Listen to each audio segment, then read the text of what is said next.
Forbes has released its annual top 30 under 30 honorees, and a Canadian social entrepreneur has made the cut in the education category, the only Canadian to do so.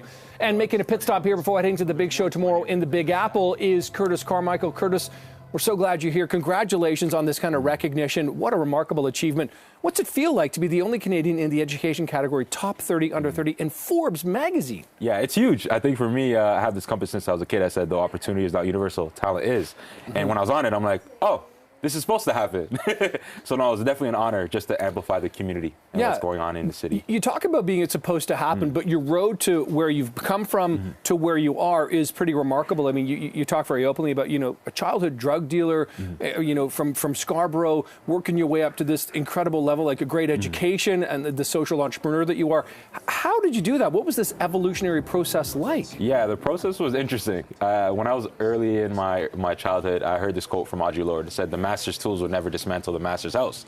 So I didn't know what that meant. Then as I grew up, I started to realize, oh, we live under colonial systems, and we know how systemic racism works. These systems don't benefit all of humanity.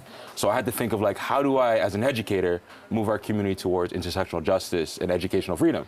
Couldn't do it in the system. So that's how I started to create new systems and new ways of doing things, also dismantling stuff, but also reimagining something new. And that's how Source Code was birthed.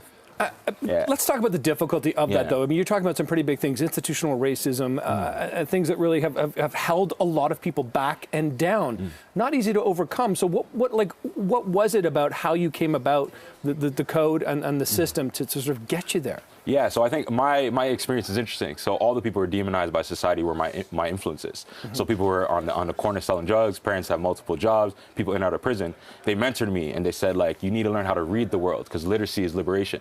So they gave me access to books, financial literacy, mental health, Afrocentric history, business, STEM education, and that kind of opened my eyes to understand, like, you have to read the world with understanding. And that's what got me to the point to be like, okay, I need to figure out how to out-strategize the system in order to make it on the other side and then double back and take my people with me. And I want to mention this. Butterflies in the Trenches is the book that you've written forward by Michael Pinball Clemens, a good friend of yours.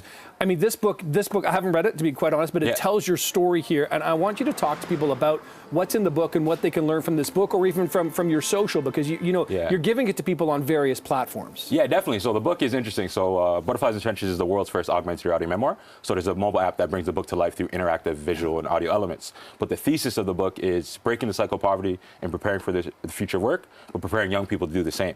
So there's kind of three main focuses. It's kind of showing that talent is universal, but opportunity is not.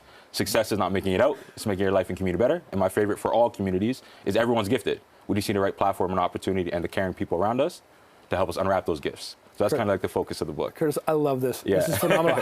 Really quickly, how excited are you to go to New York tomorrow and do this? No, I'm excited. I think it's going to be great to highlight Source Code Academy in the community and highlight how, we're Canada's first culture-focused academy. So I'm really excited. We're super excited for you, Curtis. Congratulations. Thanks so much for being here on Breakfast. A pleasure to meet you. Thank you very, very much for that.